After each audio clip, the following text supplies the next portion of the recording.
tardes, queridos contertulios. Mi nombre es Abel de la Costa y esta es una nueva edición del Sillón Bíblico. Y nos encontramos ya en el segundo domingo del tiempo ordinario. Y claro, segundo domingo. ¿Y dónde estuvo el primero? Bueno, es una particularidad del inicio del tiempo ordinario. No tiene primer domingo. Tiene primera semana, pero no primer domingo. El tiempo ordinario empieza siempre el lunes siguiente a Bautismo del Señor, que concluye el tiempo de Navidad. Y tiempo ordinario es lectura semicontinua, secuencial de un evangelio sinóptico. Ciclo A, Evangelio según San Mateo; ciclo B, Evangelio según San Marcos; ciclo C, Evangelio según San Lucas. Así que este año toca San Mateo. Y cualquiera diría, bueno, entonces en el segundo domingo nos ponemos a leer San Mateo. Pues no, tampoco. En el segundo domingo todavía no empezamos la lectura secuencial del Evangelio, sino que en todos los años, en todos los ciclos, el segundo domingo está ocupado por una lectura del Evangelio de Juan, que de alguna manera recibe el impulso ese epifánico, que ya hemos visto. ¿Se acuerdan que cuando hemos hablado de la Epifanía les decía que la Epifanía es una fiesta muy antigua y muy compleja, que comprende muchos aspectos, todo aquello que es la manifestación inicial del Señor? Entonces ya hemos visto la manifestación a los gentiles a través de la figura de los magos, hemos visto la manifestación a Israel en el bautismo del Señor, y ahora vemos una manifestación de otro carácter. Yo diría que es una manifestación a los suyos, una manifestación a nosotros.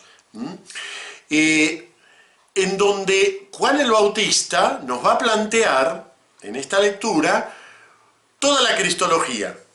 Lo tenemos ahí, arropado con piel de camello en medio del desierto, planteándonos la cristología entera. Jesús es el Cordero de Dios, Jesús es el Hijo de Dios, Jesús es el preexistente. Es muy curiosa la lectura de hoy, porque uno diría, bueno, el tiempo ordinario va a ir de a poquito presentándonos la figura de Jesús y un milagrito, una enseñanza, y así para que de a poco, y de a poco nada. Empezamos aquí arriba, empezamos con la altísima cristología del Evangelio de Juan. Y recién la semana que viene vamos a empezar a ver cómo ese Jesús, del cual el cristiano ya tiene la clave. Por eso es una epifanía a los creyentes, ya tenemos la clave. Es como el equivalente de las bodas de Caná, que cuando termina el primer signo dice, este signo lo hizo ante los suyos, para que los suyos contemplaran su gloria. Bueno, hacemos lo mismo en el ciclo litúrgico, contemplamos al inicio la gloria del Señor y luego ya lo vamos desplegando en el tiempo. Y es una lectura en cierta medida difícil de sintonizar con ella, la que tenemos hoy, porque está escrita en un estilo que ya no es el nuestro. Vamos a leerla. Dice, en aquel tiempo, al ver Juan a Jesús que venía hacia él, exclamó, «Este es el Cordero de Dios que quita el pecado del mundo. Este es aquel de quien yo dije, tras de mí viene un hombre que está por delante de mí, porque existía antes que yo. Yo no lo conocía, pero he salido a bautizar con agua para que sea manifestado Israel». Y Juan dio testimonio diciendo, «He contemplado al Espíritu que bajaba del cielo como una paloma y se posó sobre él. Yo no lo conocía, pero el que me envió a bautizar con agua me dijo, aquel sobre quien veas bajar el Espíritu y posarse sobre él, ese es el que ha de bautizar con Espíritu Santo. Y yo lo he visto, y he dado testimonio de que este es el Hijo de Dios».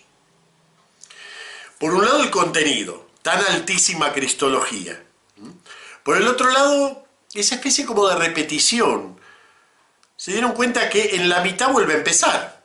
Yo no lo conocía, salí a bautizar con agua, este es, en la primera parte dice el Cordero de Dios, el Hijo de Dios. Está escrito en un estilo que no es el habitual para nosotros. Esas repeticiones, claro, nosotros venimos de una cultura escrita, las repeticiones nos molestan. Pero todo esto está pensado para una recitación. Y entonces la repetición cumple la misma finalidad que la repetición en una canción, es decir, comprende como esa profundización en lo que estamos diciendo, ¿no? Esto es lo que en la poesía hebrea se llama un paralelismo, aunque esto aquí no es estrictamente poesía, pero el Evangelio de Juan está escrito todo así en un estilo muy poético. Y esto es un paralelismo, son dos miembros en donde se repiten las mismas ideas. Este es, dos puntos, un título. El Cordero de Dios en la primera parte, el Hijo de Dios en la segunda. Yo no lo conocía, he salido a bautizar con agua. ¿Ven? ¿Cuál es la función de esa repetición? Una, profundizar, enfatizar, llamarnos la atención. Esa es una de las funciones más importantes del paralelismo. Pero hay otra función, y que es explicar un miembro por el otro. Explicar el significado de una parte por la otra. Por eso los paralelismos no son nunca una simple repetición idéntica, sino que hay como un contraste entre uno y otro. ¿Cuáles son aquí los dos miembros que cambian los títulos de Cristo? El primero dice el Cordero de Dios, el segundo dice, es problemático, en el segundo en la versión litúrgica dice el Hijo de Dios, pero en realidad hay una cuestión aquí de manuscritos. En algunos manuscritos dice el Hijo de Dios, en otros dice el elegido de Dios, y críticamente no hay manera de resolver cuál de las dos versiones es la correcta.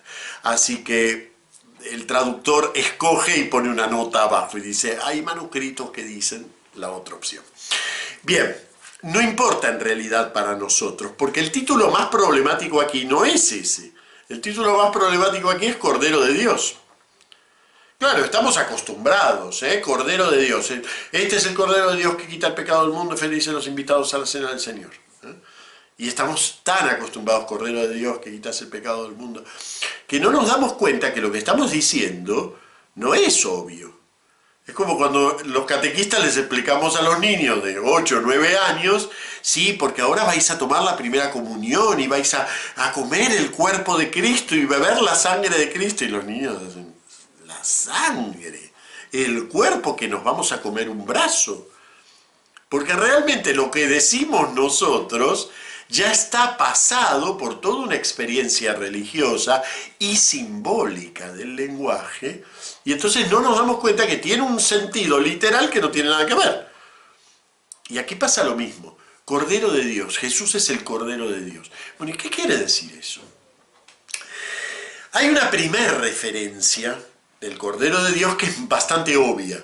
El Cordero de Dios es el cordero sacrificial del Éxodo que se come en la Pascua. Así que esa es la primera referencia. Lo que los cristianos, lo primero que pensaron de su Señor es, claro, esto es la Pascua. Así como con el cordero sacrificial en el Éxodo, con la sangre del cordero se marcaban las jambas de las puertas para que el ángel exterminador no pasara por la vivienda de los israelitas, lo mismo, este nuevo Cordero marca nuestra vida con su sangre para que el pecado no pase por nuestra vida. Bueno, ¿ven? Es una equivalencia simbólica muy evidente además, y de hecho es el primer sentido que tiene la expresión de que Jesús es el Cordero de Dios. Incluso el propio Evangelio de Juan va a tratar de demostrarnos que hay un sincronismo entre la muerte de Jesús y la muerte de los corderos en la explanada del templo, ¿no? Eso va a ser a través, por ejemplo, de esa frase, no le quebrarán ninguno de sus huesos, nos hace pensar en el Cordero Pascual al cual no se le quebraba ningún hueso, ¿no? Entonces ven, incluso los evangelios explotaron esa relación entre el Cordero Pascual y Jesús. Pero en realidad, aquí hay otro sentido a la expresión Cordero de Dios. Y es un sentido menos obvio, menos evidente.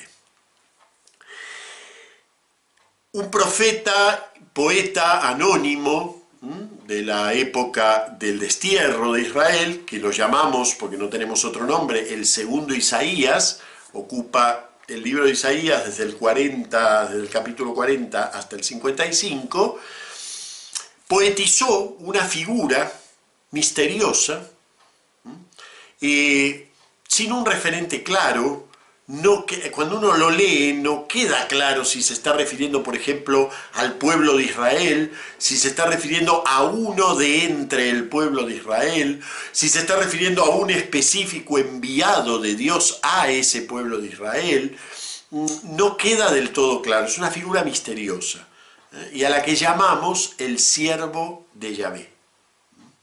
El siervo de Yahvé, que es el título que recibe en el libro de Isaías, es el protagonista de algunos cánticos que luego con el tiempo ya se fueron aislando y nosotros los conocemos como los 4 cánticos del siervo, pero que forman en realidad un continuo poético dentro del libro de Isaías. Nosotros leemos los cánticos del siervo el lunes, martes y miércoles y viernes santo. Bien, esos cánticos del siervo plantean esta figura que cumple un papel muy curioso, es decir, es salvador en nombre de Dios, pero no salva vicariamente a través de su propio sufrimiento. Su sufrimiento se convierte en la causa de salvación. Posiblemente Isaías estaba pensando en los sufrimientos del profeta Jeremías. El profeta Jeremías había dicho de sí mismo que era como el cordero llevado al matadero. Isaías usa esa misma frase para referirse al siervo sufriente. Dice, como oveja muda ante el que la esquila, como cordero manso llevado al matadero. Los primeros cristianos entendieron que la figura del siervo sufriente se realizaba de manera plena en Jesús y que de alguna manera esa figura oscura y misteriosa adquiría en Jesús claridad. ¿Por qué? Porque él realmente, vicariamente, llevaba sobre sí los sufrimientos del mundo.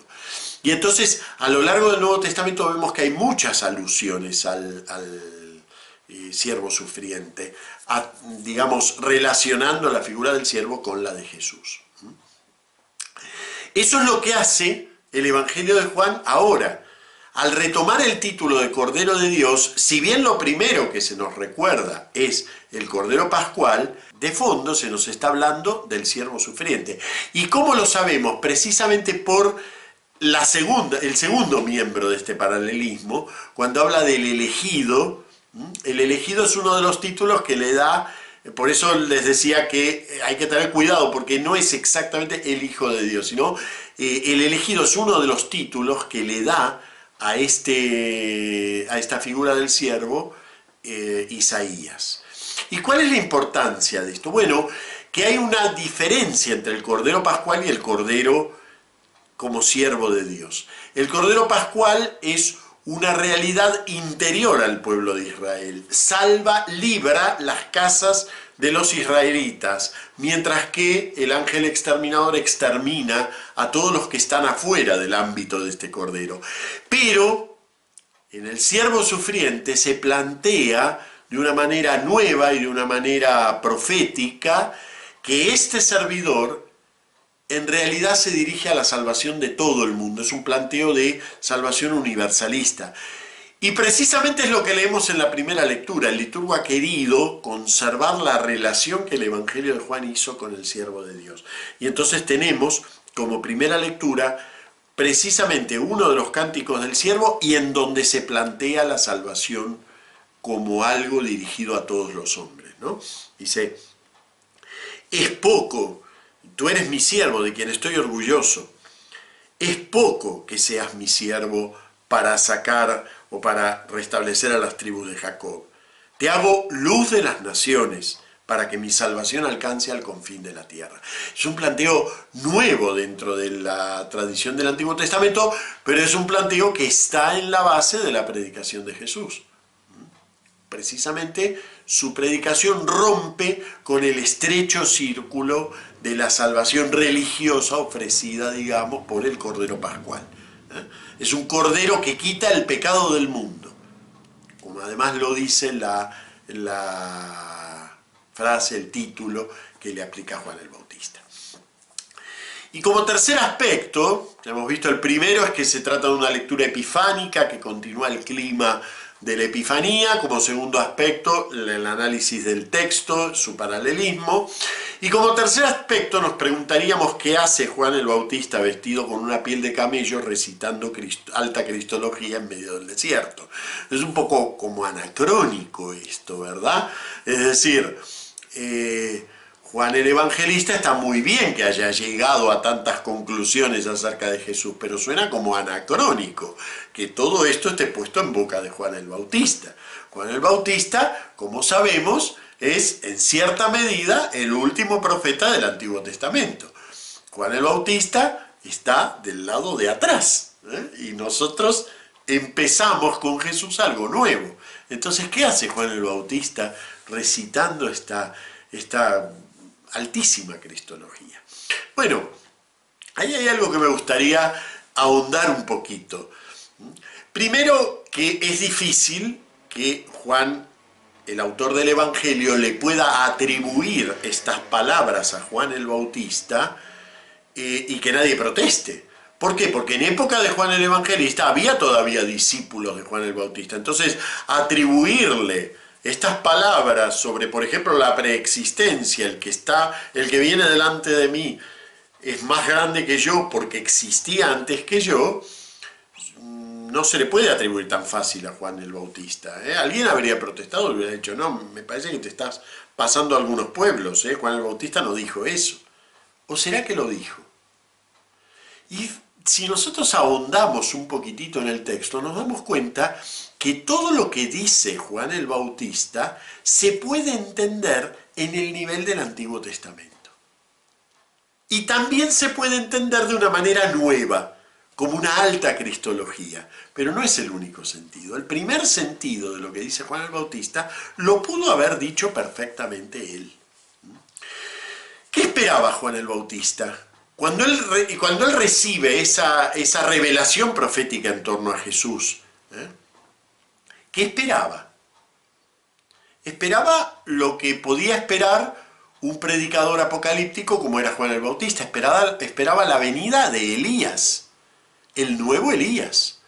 ¿Sí? ¿Por qué? Porque eso era lo que había profetizado Malaquías, que antes de que llegara el día de Yahvé grande y terrible, iba a llegar el profeta Elías a convertir los corazones de unos a los de los otros. Entonces, él espera a alguien que viene y recibe esa revelación profética de que el esperado es ese Jesús. Pero ese Jesús él no lo ve como lo vemos nosotros, lo ve como Elías. Y entonces, por ejemplo, esta frase, la más problemática, esta frase es perfectamente comprensible si lo miramos así. El que viene delante de mí es más grande que yo porque existía antes que yo. Efectivamente, Elías existió antes que Juan el Bautista. ¿Ven? Entonces, cada una de estas frasecitas, el elegido de Dios, incluso hasta el Hijo de Dios, entendido no en el sentido cristológico en que lo entendemos nosotros, incluso esa frase es perfectamente comprensible en labios del Bautista. ¿Y por qué les señalo esto? Bueno, porque me gustaría que nos quedáramos con esta enseñanza de las lecturas del segundo domingo. Todo lo que dice el Bautista, él lo dice con un sentido, con un significado, y resulta que luego la propia revelación de Dios rebasa ese significado. Pero gracias a que él lo dijo, hoy podemos profundizar mucho más en lo que él dijo. Y nosotros conocemos a Cristo mucho mejor que como lo conoció el Bautista, que es un personaje del Antiguo Testamento. Y así nos pasa quizás también a nosotros. Cuando llevamos la palabra de Dios al mundo, esperamos una eficacia inmediata, esperamos que lo que decimos se entienda en el sentido en que lo entendemos nosotros, y a lo mejor Dios está haciendo algo con esa palabra de lo cual nosotros no tenemos ni idea, ni imaginamos. Simplemente lo que hizo Juan el Bautista, llevar esa palabra, y ya Dios le dará el destino que le tenga que dar. Y me gustaría que nos quedáramos con eso de este segundo domingo del tiempo ordinario. Nos vemos la semana que viene. Muchas gracias.